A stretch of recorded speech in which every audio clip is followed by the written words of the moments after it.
Alaska membiarkan Vanes menangis di dekat ayahnya. Setidaknya dengan begitu Vanes akan merasa lebih lega. Setelah beberapa menit kemudian, saat mendengar isak tangis itu mulai mereda, barulah Alaska menghampirinya. Istirahatlah, sudah malam. Tangan Alaska terulur mengusap-ngusap rambut kepala Vanes. Vanes menggelengkan kepalanya. Aku mau di sini aja, jawabnya tanpa menoleh ke arah Alaska. Hanya terdengar suara helaan nafas dari pria itu. Dia tidak memaksa Vanes lagi untuk segera tidur. Sementara Vanes sendiri masih memegangi tangan ayahnya dan menyandarkan kepalanya di tepi ranjang tempat sang ayah berbaring. Dia ingin selalu berada di sisi sang ayah. Alaska memperhatikan dengan baik bagaimana hubungan antara ayah dan anak di depannya. Sempat terlintas di benaknya. Mungkin Tuhan sudah mengatur pertemuannya dengan Vanes secara tidak sengaja agar dia bisa menggantikan pria di depannya ini untuk menjaga Vanes nantinya. Tapi apakah dia siap untuk melakukannya? Jujur saja, dia belum memiliki rasa yang besar terhadap gadis di depannya. Hampir setengah jam berdiri mematung di tempatnya, rupanya Alaska sedang menunggu Vanes tertidur. Mendengar dengkuran halus dari nafas Vanes, pria itu pun mendekat untuk memeriksanya. Vanes sudah terlelap. Perlahan ia pun menggendong gadis itu lalu memindahkannya ke atas sofa. Ini sudah kali keduanya dia melakukannya. Dia kasihan melihat Vanes tidur dalam posisi duduk seperti tadi. Selimut yang tidak jadi dikembalikan Vanes kembali dibuka oleh Alaska untuk menutupi tubuh Vanes agar gadis itu tidak kedinginan. Dia pun duduk di pinggir sofa sambil memperhatikan wajah gadis itu. Aku turut prihatin dengan apa yang menimpamu, Vanes. Aku tahu bagaimana sedihnya perasaanmu saat ini. Tetaplah menjadi gadis yang tidak mudah menyerah seperti sekarang. Aku yakin kau akan mendapatkan kebahagiaanmu nanti. Alaska mengangkat tangannya membelai rambut Vanes. Gadis itu pun semakin terlelap dalam tidurnya. Tanpa sadar, tangan Vanes malah memeluk tangan Alaska yang tengah membelainya. Mungkin dia mengira itu tangan ayahnya. Alaska tidak marah, dia malah tersenyum karena tingkah Vanes. Tak lama handphone di saku celananya bergetar. Ada panggilan dari ibunya di rumah. Tiara pasti mengkhawatirkan anaknya yang belum pulang ke rumah malam itu. Dengan menggunakan tangan yang lain, Alaska pun menjawab panggilan dari sang ibu. Halo, Mam. Alaska bicara dengan suara yang pelan agar Vanes tidak terbangun. Sayang, kau di mana? Kata asistenmu kau sudah pulang dari tadi, tapi kenapa sudah larut begini? Belum sampai di rumah juga, tanya ibunya dengan khawatir.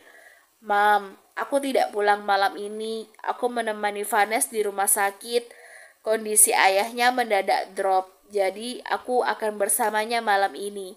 Jawab Alaska. Ya Tuhan, kasihan sekali Vanes. Ayahnya dirawat di mana? Berikan alamatnya biar besok Mami dan yang lainnya bisa menjenguknya. Iya, Mam, nanti aku kirim. Sudah dulu ya, Mam. Mami jangan khawatir. Baiklah, sampaikan salam Mami pada calon menantu Mami ya. Jaga Vanes baik-baik, sayang. Baik, Mam. Alaska pun meletakkan handphonenya di atas meja. Dia memeriksa Vanes. Gadis itu masih tertidur lelap, tidak terganggu dengan suara telepon tadi. Ternyata kau kalau tidur pulas juga. Kau bahkan tidak terganggu dengan suaraku, ucap Alaska sambil menowel hidung Vanes. Namun gadis itu masih tidak bergerak. Dia tetap tertidur dengan nyenyak. Jadi Alaska di rumah sakit, tanya Abimana pada istrinya. Mereka saat ini sudah berada di atas tempat tidur untuk bersiap-siap untuk tidur malam. Iya sayang, dia menjaga Vanes. Aku jadi kasihan sekali pada gadis itu. Dia pasti mengkhawatirkan ayahnya, jawab Tiara. Abimana pun merangkul istrinya. Tidak perlu khawatir sayang, Alaska sudah menemaninya di sana. Kalau terjadi apa-apa dia pasti akan mengabari kita. Tiara pun mengangguk. Dia mengerti bagaimana perasaan Vanes saat ini. Syukurnya, baik Abimana maupun Tiara sama sekali tidak keberatan anaknya menjaga gadis itu. Mereka malah mendukung hubungan Alaska dan Vanes. Sayang, aku rasa kalau kita minta mereka untuk segera menikah, pasti Vanes juga keberatan. Dia pasti ingin ayahnya sadar dulu agar bisa mendampinginya di hari pernikahannya nanti. Aku juga berpikir begitu, kita doakan aja mana yang terbaik untuk mereka.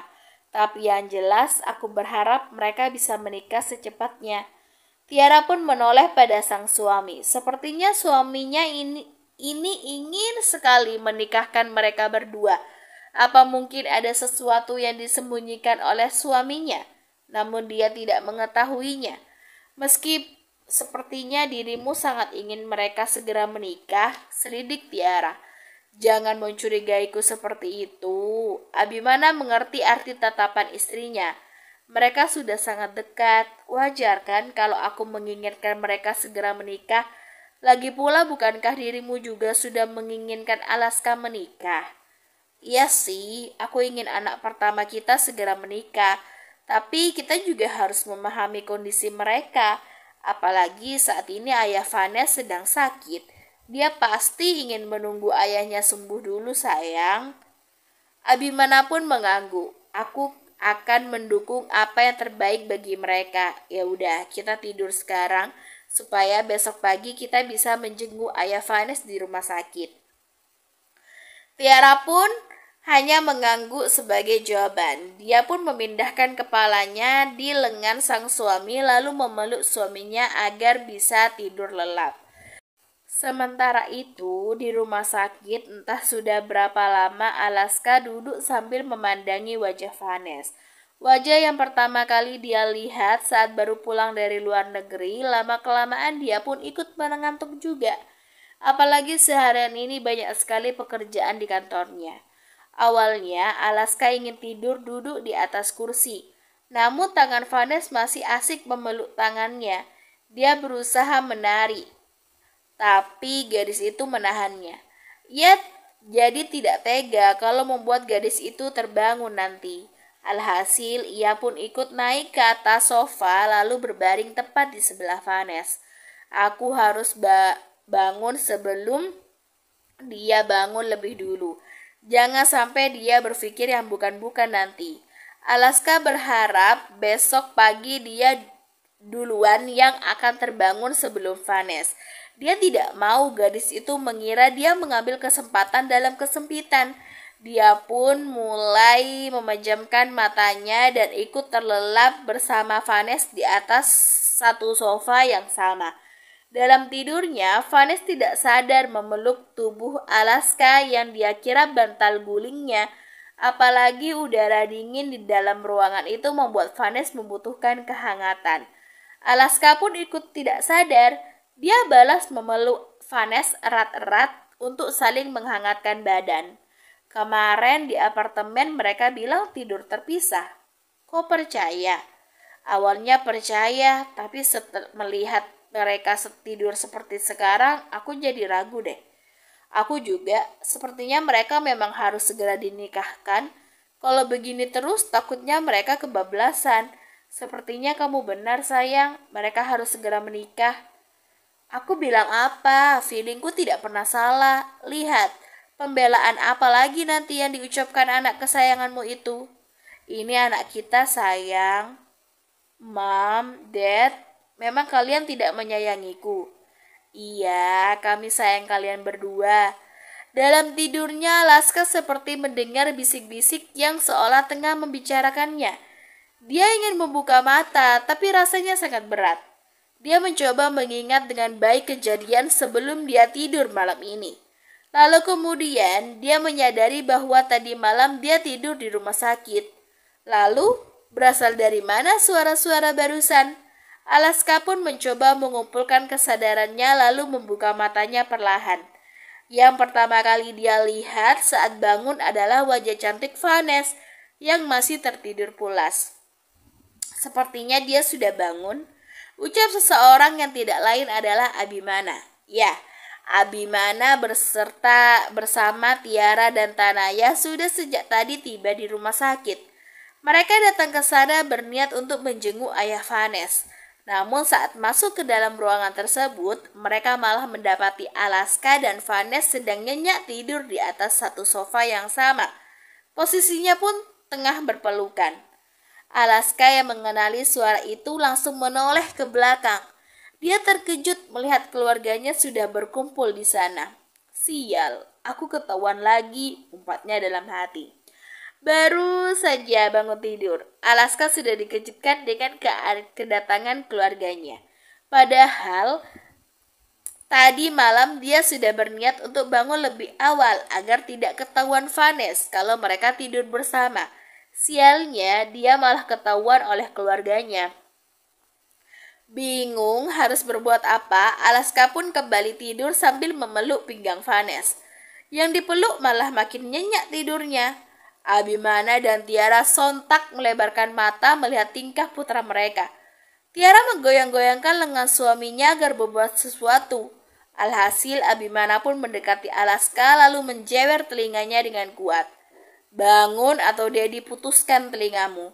Ancam Abimana sambil menarik telinga putranya seperti anak kecil. Dad, sakit, lepaskan dulu, pinta Alaska setengah berbisik. Dia takut kalau Vanes akan terbangun. Bangun, tita Abimana lagi. Iya. Alaska memindahkan kepala Vanes yang bersandar di lengannya ke bantal dengan perlahan. Barulah dia bangun mengikuti kemana tangan sang ayah menarik telinganya. Kau keterlaluan, arah Tiara sambil menepuk Alaska dengan tasnya. Bukannya bangun dan minta maaf, malah tidur lagi. Pelankan suara mami, nanti Vanes terbangun, kasihan dia masih butuh istirahat.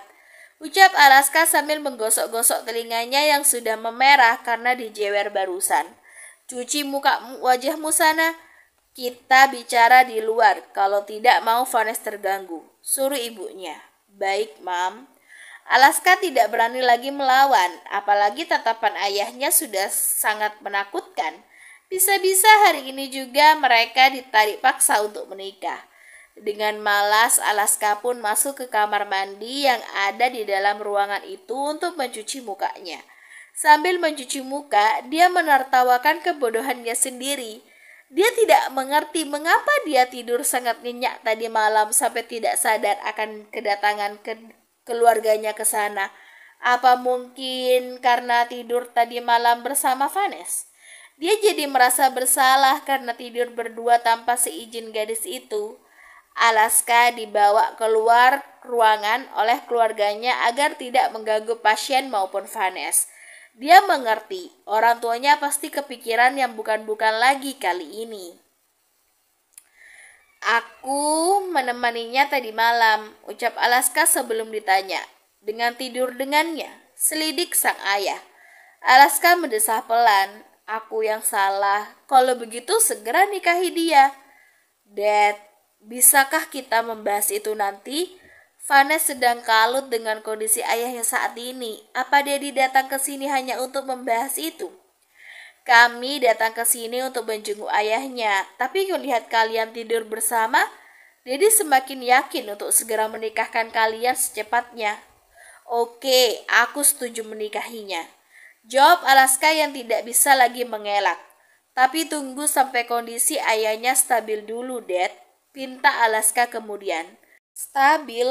Apa dokter belum memberitahumu bagaimana kondisi ayah Vanes saat ini? Daddy bahkan sudah bertemu dengan dokter yang menangani ayah Vanes tadi pagi. Dokter bilang tidak ada harapan lagi untuk ayahnya sembuh. Bahkan kalau alat medis yang ada pada tubuhnya itu dicabut, ayah Vanes sudah tidak tertolong lagi. Masih mau menunggu ayahnya membaik baru menikahinya? Jangan gunakan itu sebagai alasan untuk menunda pernikahan kalian. Memang benar, begitu sampai ke rumah sakit, Abimana langsung menemui dokter yang bertugas menangani ayah Vanes. Dia ingin tahu secara detail apa yang dialami oleh pria itu. Namun ternyata jawaban dokter di luar dugaannya. Kondisi ayah Vanes semakin hari semakin memburuk. Alaska pun memijit keningnya yang kian pusing. Dia pusing bagaimana caranya untuk memberitahu Vanes tentang pernikahan mereka. Pasalnya, mereka bukan sepasang kekasih sungguhan. Tentu saja, Vanes akan keberatan dengan ajakannya untuk menikah. Aku akan membicarakan pada Vanes, Dad, ucap Alaska dengan pasrah. Daddy yang akan mengurusnya. Jawab Abimana yang tidak mau dibantah. Belum sempat Alaska menjawab lagi, Abimana langsung meninggalkannya dan kembali masuk ke dalam ruangan yang diikuti oleh Tiara dan Tanaya. Bertepatan saat mereka masuk, Vanes baru saja keluar dari kamar mandi untuk mencuci muka dan sikat gigi. Dia langsung terkejut melihat keluarga Alaska datang ke sana saat itu. Mom, Dad, Tanaya. Belum sempat selesai bicara, Alaska juga ikut masuk ke dalam. Loh, kau datang lagi? Vanes pikir tadi malam Alaska udah pulang ke rumahnya. Dia tidak tahu saja kalau Alaska tidur berduaan dengannya di atas sofa. Aku tidak pulang menemanimu, jawab Alaska singkat. Dia malas menjelaskan panjang lebar. Vanes pun hanya bisa mengangguk-anggukkan kepalanya saja. Meski sebenarnya dia bingung di mana pria itu tidur tadi malam kalau benar dia tidak pulang. Bagaimana kondisi ayahmu? Tanya Tiara mengalihkan kebingungan Vanessa.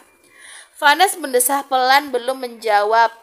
Kondisi ayah masih belum stabil, Mam, jawab Vanes lalu menundukkan kepalanya. Ada semacam sesak di dadanya saat menjelaskan tentang sang ayah. Tiara pun mendekat lalu mengusap-ngusap lengan Vanes agar gadis itu tetap tegar. Sabar ya sayang, kita serahkan semuanya pada Tuhan. Yang terpenting sekarang kita sudah mengusahakan yang terbaik untuk ayahmu. Bujuk Tiara dengan sabar. Iya, Mam, terima kasih ya Mami sudah mau datang ke sini dan menyemangatiku, ucap Vanes lalu memeluk Tiara. Sama-sama sayang, kau kan calon menantu Mami. Kau sudah Mami anggap sebagai bagian dari keluarga kami. Mami akan selalu ada untukmu. Rasa bersalah pun mendadak hinggap dalam benak Vanes. Dia merasa bersalah sudah membohongi wanita sebaik Tiara. Bukan hanya Tiara, tapi seluruh keluarga Alaska. Karena sandiwaranya dengan Alaska, dia harus berpura-pura mengaku sebagai pasang kekasih. Vanessa, panggil Abimana tiba-tiba. Vanes pun melepas pelukannya dan menoleh kepada pria yang paling diseganinya itu. Iya, Dad, jawab Vanessa takut-takut. Apa kau punya keluarga lain selain ayahmu? Vanes pun langsung menggeleng. Dia memang tidak memiliki saudara lain lagi. Kakek neneknya sudah lama meninggal dari kedua orang tuanya. Dia juga tidak memiliki paman maupun bibi. Jadi kau hanya berdua dengan ayahmu? Tanya Abimana lagi. Iya, Dad, kami hanya berdua saja sejak ibuku meninggal, jawabnya dengan jujur. Abimana pun tampak mengangguk-ngangguk. Daddy sudah mendengar ini sebelumnya dari Alaska. Maka dari itu, Daddy sempat berpikir bagaimana kalau Daddy menikahkanmu dengan Alaska dalam waktu dekat. Ini demi kebaikanmu juga. Vanes sontak melebarkan matanya. Menikah, Dad? Tapi kalian saling mencintai, bukan? Selidik Abimana dengan tatapan yang lekat. Vanes melirik ke arah Alaska. Dia meminta bantuan pada pria itu untuk menjawab. Dad, Vanes pernah bilang, dia mau menikah setelah ayahnya kembali sadar. Dia juga ingin ayahnya hadir menyaksikan pernikahannya. Bela Alaska. Abimana tidak menghiraukan perkataan Alaska. Dia tetap fokus bertanya pada Vanes. Daddy bertanya padamu, Vanessa, ulang Abimana dengan tegas. Gadis itu serba salah dibuatnya. Dia pun segera mengangguk dengan cepat. Iya, Dad, tentu saja kami saling mencintai. Bagus. Kalau begitu kalian akan segera dinikahkan. Ini demi kebaikanmu juga. Jadi ada yang mengurusmu nantinya. Tidak perlu khawatir soal ayahmu. Alaska akan tetap mengizinkanmu menjaganya meski kalian sudah menikah. Dad, kami Abimana langsung mengangkat tangannya meminta Alaska agar berhenti bicara. Dia tidak mau dibantah lagi kali ini. Kita akan urus pesta pernikahan kalian secepatnya. Keputusan Abimana sudah final kali ini. Vanes hanya bisa diam membisu dengan keputusan ini. Dia takut membantah calon ayah mertuanya itu. Haruskah dia menikah dengan pria yang sama sekali tidak mencintainya? Bahkan saat ini saja, wajah Alaska seperti tidak suka dengan keputusan ini. Melihat itu, hati Vanessa mendadak pilu. Bersambung.